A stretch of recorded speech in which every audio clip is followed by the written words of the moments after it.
Assalamualaikum warahmatullahi wabarakatuh. Saya Nabila Rizal dari kelas 1B PBI dengan NIM 25102100114. Saya akan membawakan materi bab 1 tentang sejarah perkembangan bahasa Indonesia. Yang pertama, saya akan menjelaskan sedikit tentang sejarah perkembangan bahasa Indonesia. Bahasa Indonesia berasal dari bahasa Melayu yang sejak lama digunakan sebagai bahasa perhubungan di Asia Tenggara. Pada masa pergerakan nasional, bahasa ini dipilih sebagai bahasa persatuan dan resmi dinamai Bahasa Indonesia melalui Sumpah Pemuda tahun 1928. Setelah kemerdekaan, Undang-Undang Dasar tahun 1945 pasal 36 menetapkan bahasa Indonesia sebagai bahasa negara.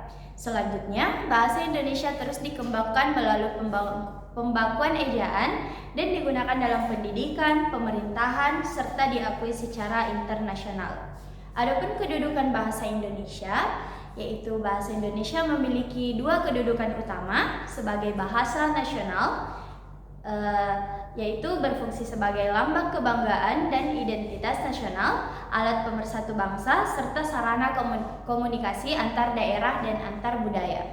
Yang kedua, sebagai bahasa negara, digunakan dalam urusan kenegaraan sebagai bahasa pengantar pendidikan, alat komunikasi pemerintahan dan pembangunan, serta sarana pengembangan kebudayaan, ilmu pengetahuan, dan teknologi. Adapun sedikit tantangan pada bahasa Indonesia, yaitu menghadapi tantangan globalisasi, terutama dominasi bahasa Inggris dan rendahnya kesadaran sebagian masyarakat dalam menggunakan bahasa Indonesia secara baik dan benar. Oleh karena itu, diperlukan upaya bersama untuk menjaga dan memperkuat bahasa Indonesia sebagai identitas nasional. Adapun sedikit sejarah perkembangan bahasa Indonesia. Perkembangan bahasa Indonesia diawali dengan ejaan Van Ophuijsen pada tahun 1901 dan peran Balai Pustaka dalam penyebaran bahasa Melayu.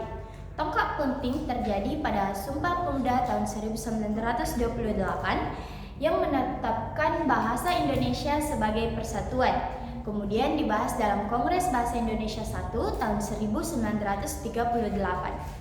Pada masa pendudukan Jepang tahun 1942 sampai 1945, bahasa Indonesia menggantikan bahasa Belanda dan mengalami perubahan ejaan seperti O yang menjadi U. Setelah kemerdekaan, Undang-Undang Dasar tahun 1945 menetapkan bahasa Indonesia sebagai bahasa negara, diikuti dengan ejaan Suwandi tahun 1947 dan Kongres Bahasa Indonesia II tahun 1945. Penyempurnaan besar terjadi pada saat diresmikannya EYD tahun 1972.